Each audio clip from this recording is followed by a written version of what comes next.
So hello everyone, সবাই কেমন আছেন? আশা করছি ভালো আছেন। আমিও ভালো আছি। এই দেখুন, একবারে চান করে পুজো দিতে এসে গেলাম। এখানে সমস্ত কিছু আগের থেকে জোগাড় করে নিয়েছি আমি।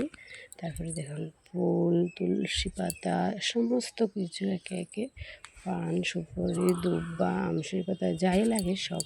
সেদিন ছিল বৃহস্পতিবার, তাই আমি সব একে একে তুলে নিয়েছি। দেখো, মানুষকে সন্তুষ্ট করা এতটা সহজ না, কিন্তু ভগবানকে সন্তুষ্ট করা খুবই সহজ।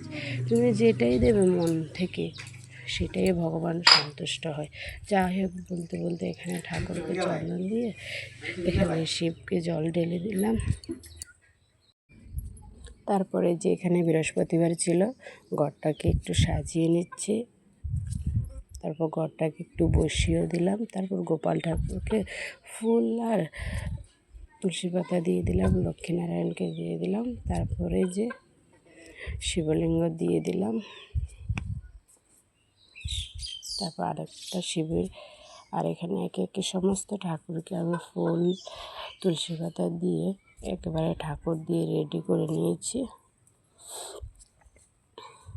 দেখুন, কে কীভাবে দাও সেটাও বলো, আমার কেমন হয়েছে ঠাকুর দেওয়াটা অবশ্যই বলবে। তারপরে যেখানে ঠাকুর দেওয়ার পরে রান্না বসিয়ে দিয়েছি, বেগুন ভাজি, ভাত। তারপরে যেখানে ফুলকপি, আলু, মাছ দিয়ে বানাবো।